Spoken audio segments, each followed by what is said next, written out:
കാണാം. എല്ലാ ക്രമീകരണങ്ങളും അവിടെ വന്നു കഴിഞ്ഞു. മന്ത്രിമാരും മുഖ്യമന്ത്രിയുടെയും ആ പൊതുദർശനം അത് ചുരുങ്ങിയൊരു സമയം മാത്രമേ ഉണ്ടാവുകയുള്ളൂ, അങ്ങനെ വേണം നമുക്ക് കരുതാൻ അല്ലേ? ചുരുങ്ങിയ സമയം മാത്രമേ ഉണ്ടാകൂ എന്ന് തന്നെയാണ് അറിയുന്നത്. കാരണം വളരെ പെട്ടെന്ന് അത് പൂർത്തീകരിക്കുക എന്ന് തന്നെയാണ്. കാരണം നിശ്ചയിച്ചതിനും സമയം അതിൽ ഒരുപാട് വൈകിയിരിക്കുന്നു. അതുകൊണ്ട് തന്നെയും ഇത് വളരെ പെട്ടെന്ന് പൂർത്തീകരിച്ചുകൊണ്ട് ഇവിടുത്തെ ചടങ്ങുകൾ അവസാനിപ്പിക്കുക എന്ന രീതിയിൽ തന്നെയാണ് മുന്നോട്ട് പോകുന്നത്. വളരെ പെട്ടെന്ന് അവസാനിക്കാനുള്ള സാധ്യത തന്നെയാണുള്ളത്. ഇപ്പോൾ എല്ലാവരുടെയും തന്നെ മൃതദേഹങ്ങൾ ഇവിടേക്ക് എത്തിച്ചിട്ടുണ്ട് എന്ന് തന്നെയാണ് മനസ്സിലാക്കാൻ സാധിക്കുന്നത്. അതിൽ എല്ലാവരും ശേഷം അന്തിമോപചാരം അർപ്പിക്കുക എന്നൊരു നടപടികളിലേക്ക് അടക്കം കടന്നിരിക്കുന്നു. അതിനുശേഷം വളരെ പെട്ടെന്ന് കേന്ദ്രമന്ത്രി കീർത്തിവർദ്ധൻ സിംഗ് കൂടി ഇപ്പോൾ ഇവിടേക്ക് എത്തിച്ചേർന്നിട്ടുണ്ട്. അദ്ദേഹമാണ് മൃതദേഹത്തെ അനുഗമിച്ചിരുന്നത്. ഇവിടേക്ക് എത്തിയതിനു ശേഷം ഇപ്പോൾ കാർഗോ കോംപ്ലക്സിൽ പൂർണ്ണമായ മൃതദേഹങ്ങളെല്ലാം തന്നെ ഇവിടേക്ക് എത്തിയ ശേഷമാണ് ഇപ്പോൾ കീർത്തിവർദ്ധൻ സിംഗ് കൂടി ഇവിടേക്ക് വന്നിരിക്കുന്നത്. അദ്ദേഹം ഇപ്പോൾ മുഖ്യമന്ത്രിയും മറ്റുള്ളവരുമായിട്ട് തന്നെ സംസാരിക്കുകയാണ്. അതിനുശേഷം ഇവിടെ അന്തിമോപചാരം അർപ്പിക്കുക എന്നതാണ്. എല്ലാവരും തന്നെ അതിന് ഒരു ദേശത്തിലേക്ക് വന്നിരിക്കുന്നു. മുഴുവൻ പേരുടെയും മൃതദേഹങ്ങൾ ഇവിടേക്ക് എത്തിച്ചിരിക്കുന്നു. ഇപ്പോൾ കേന്ദ്രമന്ത്രി അദ്ദേഹമായിരുന്നു കുവൈറ്റിലേക്ക് പോവുകയും പിന്നീട് ഈ സേനാവിമാനത്തിൽ അനുഗമിക്കുകയും എല്ലാം തന്നെ ചെയ്തിരുന്നത്. ഇപ്പോൾ അദ്ദേഹം കൂടി ഇവിടേക്ക് അന്തിമോപചാരം അർപ്പിക്കുന്നതിന് വേണ്ടി ഇവിടേക്ക് എത്തിയിരിക്കുന്നു എന്നതാണ്. ഈ ചടങ്ങ് അന്തിമോപചാര കാര്യങ്ങളെല്ലാം തന്നെ പുരോഗമിക്കുകയാണ്. ബന്ധുക്കൾ നേരത്തെ സജ്ജീകരിച്ചിരുന്ന സ്ഥലത്ത് നിന്ന് മാറിയിട്ടുണ്ട്. കാരണം ഇത് അവർക്ക് താങ്ങാവുന്ന ഒരു സങ്കടങ്ങൾക്ക് അപ്പുറമാണ്. ഇനിയിപ്പോൾ ഇവരുമായിട്ട് വീടുകളിലേക്ക് തിരിച്ചു പോവുക എന്നതാണ്. കാരണം അവിടെയും ആർക്കും ആശ്വസിപ്പിക്കാൻ കഴിയാത്തവരെല്ലാം തന്നെയാണുള്ളത്. ഇത് ഈ സമയവും ഉത്സവവും എല്ലാം അത് തന്നെയാണ്. ഇവരുമായി മൃതദേഹവുമായി വീടുകളിലേക്ക് പോവുക, മറ്റ് സംസ്കാര ചടങ്ങുകൾ പലയിടത്തും തന്നെയും ക്രമീകരിച്ചിട്ടുണ്ട്. സമയം അനുസരിച്ച് ക്രമീകരിച്ചിട്ടുണ്ട്. ചിലരുടേത് ഇന്ന് തന്നെ നടന്നേക്കില്ല എന്ന് തന്നെയാണ് അറിയാൻ കഴിയുന്നത്. ചിലരെ മോർച്ചറിയിലേക്ക് മാറ്റുന്ന സാഹചര്യം ഉണ്ട് എന്ന് പറയുന്നുണ്ട്. അപ്പോൾ എല്ലാവരുടെയും സംസ്കാര ചടങ്ങുകൾക്ക് ഒരുപക്ഷെ മാറ്റങ്ങൾ സംഭവിച്ചേക്കാം. കാരണം ഇവിടെ നിന്ന് പൊതുവിൽ സമയം വൈകി എന്ന ഒരു വിഷയം കൂടിയുണ്ട്. അല്പസമയം കൊണ്ട് തന്നെ ഇവിടെ നെടുമ്പാശ്ശേരിയിലെ പൊതുദർശന ക്രമീകരണങ്ങളെല്ലാം അവസാനിക്കുമെന്ന് തന്നെയാണ് മനസ്സിലാക്കുന്നത്. നമുക്ക് ദൃശ്യങ്ങളിൽ കാണുന്നത് പോലെ കേന്ദ്രമന്ത്രി സുരേഷ് ഗോപി, ഇപ്പോൾ മറ്റ് കേന്ദ്ര സഹമന്ത്രി അദ്ദേഹവും എല്ലാം തന്നെ ഇവിടെ മുഖ്യമന്ത്രിയും മറ്റ് മന്ത്രിമാരും അടക്കമുള്ളവരുടെ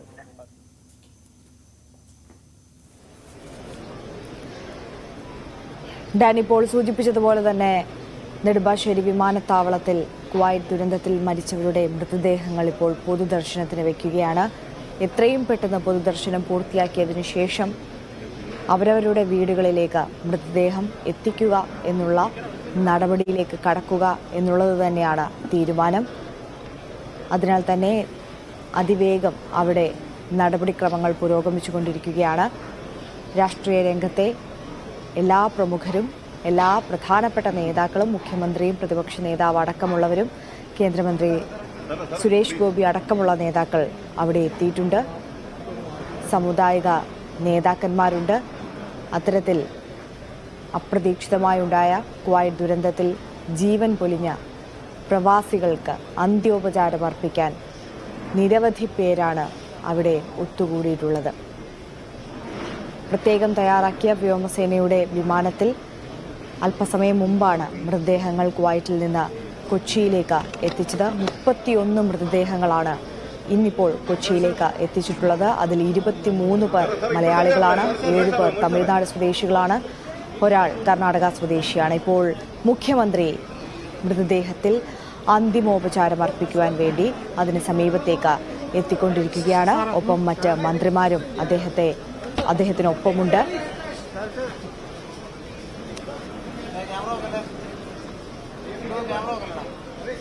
സംസ്ഥാന സർക്കാരിൻ്റെ ഭാഗത്തു നിന്നും സർക്കാരിൻ്റെ ഔദ്യോഗിക ബഹുമതി എന്ന വണ്ണം സംസ്ഥാന സർക്കാരിൻ്റെ ഭാഗത്തു നിന്ന് ഇപ്പോൾ അന്തിമോപചാരം അർപ്പിക്കുകയാണ് മുഖ്യമന്ത്രിയും മന്ത്രിമാരും ചേർന്ന്.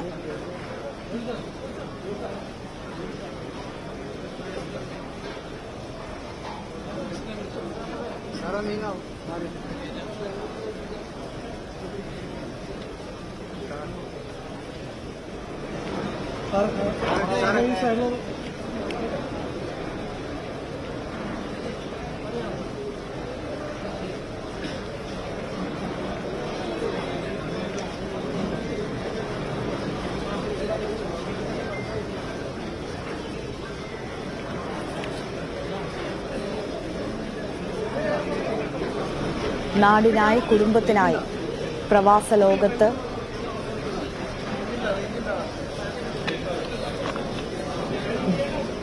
ജോലി ചെയ്ത് കുടുംബം നോക്കിയിരുന്ന നാടിന് മുതൽക്കൂട്ടായിരുന്ന പ്രവാസികൾക്ക് അന്ത്യയാത്ര നൽകുകയാണ് നാട്. അവർക്ക് നൽകാവുന്നതിൽ ഏറ്റവും മികച്ച ബഹുമതി തന്നെ, ആദരം തന്നെ നൽകിക്കൊണ്ട് സംസ്ഥാനം ഔദ്യോഗികമായി തന്നെ അവർക്ക് വിട ചൊല്ലുകയാണ്. സംസ്ഥാന സർക്കാരിന് വേണ്ടി മുഖ്യമന്ത്രിയും മന്ത്രിമാരും ഇപ്പോൾ മൃതദേഹത്തിൽ പുഷ്പചക്രം സമർപ്പിച്ചുകൊണ്ട് അന്തിമോപചാരം അർപ്പിക്കുകയാണ്.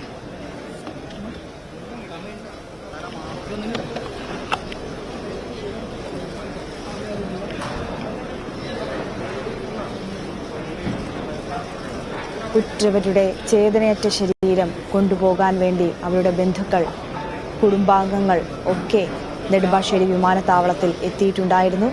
അവരെയാണിപ്പോൾ പ്രേക്ഷകർ ദൃശ്യങ്ങളിലൂടെ കാണുന്നത്. എങ്ങനെ അവർ ഈ വേദന സഹിക്കും എന്നുള്ളത് നമുക്കിപ്പോൾ പറയാൻ കഴിയില്ല. വാക്കുകൾ കൊണ്ടത് നിർവചിക്കാനാകാത്തതാണ്. ഹൃദയം പൊട്ടിയാണ് കേരളം ഈ ദൃശ്യങ്ങളിപ്പോൾ കണ്ടുകൊണ്ടിരിക്കുന്നത് എന്നുള്ളതിൽ സംശയമില്ല. എന്ത് വാക്കു പറഞ്ഞ് എന്തൊക്കെ നൽകിക്കൊണ്ട് അവരെ സമാശ്വസിപ്പിക്കാം എന്നുള്ളത് അറിയില്ല. അവരുടെ അത്രയും പ്രിയപ്പെട്ട ആളുകളാണ്. ഒരുപാട് സ്വപ്നങ്ങളുമായി വിദേശത്തേക്ക് പോയവരാണ്. അവർക്കൊക്കെയും വേണ്ടി, അവരുടെ കുടുംബത്തിന് വേണ്ടി പോയവരാണ് ഇപ്പോൾ ചേതനയറ്റ ശരീരങ്ങളായി തിരികെ എത്തി ഇവിടെ ഇപ്പോൾ നെടുമ്പാശ്ശേരി വിമാനത്താവളത്തിൽ പൊതുദർശനത്തിൽ ഇങ്ങനെ കിടക്കുന്നത്.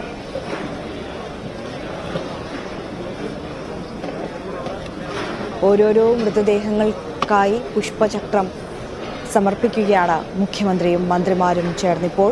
31 മൃതദേഹങ്ങളാണ് ഇപ്പോൾ നെടുമ്പാശ്ശേരി വിമാനത്താവളത്തിൽ എത്തിച്ചിട്ടുള്ളത്.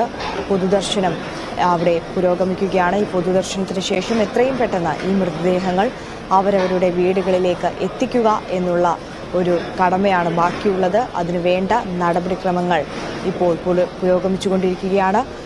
ഓരോ മൃതദേഹങ്ങൾക്ക് മുമ്പിലും ആദരമർപ്പിച്ചതിനു ശേഷം എത്രയും പെട്ടെന്ന് വീടുകളിലേക്ക് മൃതദേഹം കൊണ്ടുപോവുക എന്നുള്ളത് തന്നെയാണ് ലക്ഷ്യം.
നെടുമ്പാശ്ശേരി വിമാനത്താവളത്തിൽ പൊതുദർശനം പുരോഗമിക്കുകയാണ്.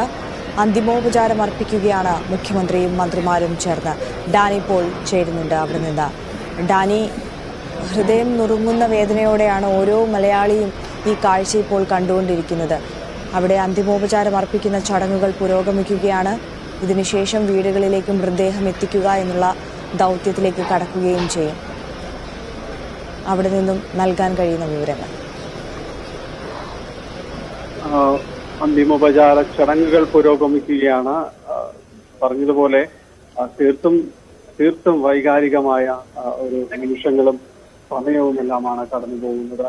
കാരണം ഇതിൽ ആരെയും ആശ്വസിപ്പിക്കാൻ ആർക്കും തന്നെ കഴിയില്ല. ഇതിൽ നമ്മൾ ഇത് എടുത്തു നോക്കുമ്പോൾ നേരത്തെ തന്നെ പലപ്പോഴും പറഞ്ഞതുപോലെ ഓരോ കുടുംബത്തിന്റെയും പ്രതീക്ഷകളാണ്. ഒരുപാട് സ്വപ്നങ്ങളുമായിട്ട് ഈ നാട് വിട്ട മറ്റൊരു സ്ഥലത്ത് എന്നിരുന്നാലും അതൊരു മികച്ച ജീവിതമാകുമെന്നൊരു പ്രതീക്ഷയിലും എല്ലാം തന്നെ വിദേശത്ത് പോയി ജോലി ചെയ്യുന്നവർ അവരെ അതിന്റെ ഒരു തുടർച്ച, അവരുടെ ഒരു പ്രതീക്ഷകളുടെ ഒരു തുടർച്ച തന്നെയാണ് എല്ലാവരും ആ സ്വപ്നം കണ്ടിരുന്നത്. കുടുംബവും എല്ലാം പലരും അവരുടെ അത്താണി തന്നെയായിരുന്നു മുന്നോട്ടുള്ള പോക്കിൽ. അവർ മാത്രമല്ല, അവരുടെ മറ്റു സുഹൃത്തുക്കൾ, ബന്ധുക്കൾ, ഇതെല്ലാം തന്നെ അവരൊരു തുടർച്ച അത്തരം കാര്യങ്ങളിൽ എല്ലാം തന്നെ പ്രതീക്ഷിച്ചിരുന്നു. ഇത് അത്തരം കണ്ണികൾ ഒന്നാകെ മുറിഞ്ഞു പോകുന്ന ഒരവസ്ഥയിലേക്ക് വന്നിരിക്കുന്നു. ഇവിടെ നിൽക്കുന്നവരെല്ലാം അങ്ങേയറ്റം ബന്ധുക്കൾ എല്ലാവരും തന്നെയും വളരെ വികാരവായ്പോടെ കരഞ്ഞുകൊണ്ട് കൈകളിൽ മുറുകെ പിടിച്ചുകൊണ്ട് കണ്ണുകൾ അടച്ചുകൊണ്ട് നിൽക്കുന്നവരാണ് പലരും തന്നെ ഇവിടെയുള്ളത്.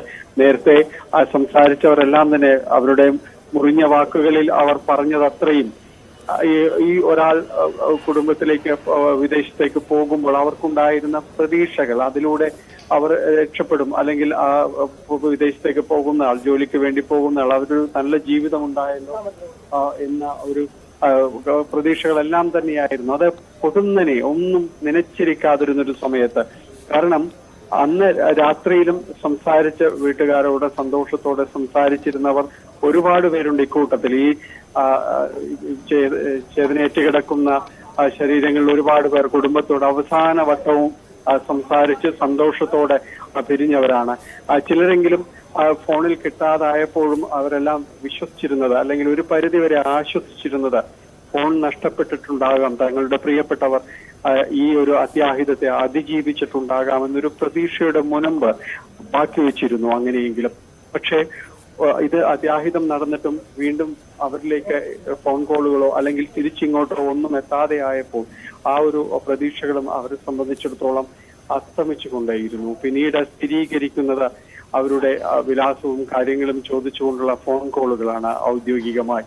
അതുവരെയും അവർ അത്രയും പ്രതീക്ഷിച്ചിരുന്നു. ജീവിതത്തിലേക്ക് വീണ്ടും നടന്നെടുക്കുവാനുള്ള ഒരു ഊർജം അവരിൽ ബാക്കി വെച്ചിട്ടുണ്ടാകുമെന്ന പ്രതീക്ഷ അത്രയും ഉണ്ടായിരുന്നു. പക്ഷെ അതെല്ലാം നഷ്ടപ്പെട്ട ഇവിടേക്ക് എത്തിയവരാണ് ഇവർ. പലപ്പോഴും പല സാഹചര്യങ്ങളിലും അവരെല്ലാം ഈ വിമാനത്താവളത്തിലേക്ക് എത്തിയിട്ടുണ്ടാകാം. പലവട്ടം ഇവരെ യാത്ര അയക്കാനും അല്ലാതെയും എല്ലാം ഈ വിമാനത്താവളത്തിലേക്ക് എത്തിയിട്ടുണ്ടാകാം. അത്തരം ഊഷ്മളതകൾ നിറഞ്ഞ ഓർമ്മകൾ അവരെ ഇപ്പോഴും അത് കണ്ണ് നനയിപ്പിക്കുന്നുണ്ട് എന്ന കാര്യത്തിൽ ഒരു സംശയവുമില്ല. കാരണം ഈ വിമാനത്താവളത്തിലേക്ക് ഇവിടെ ഒരിക്കലും സങ്കടത്തോടെ വരേണ്ടി വരുമെന്ന് അവർ കരുതിയിട്ടുണ്ടാവില്ല. ഇപ്പോൾ പോലീസ് ഗാർഡ് ഓഫ് ഓണർ നൽകുകയാണ് ആ ദൃശ്യങ്ങളിലേക്ക്.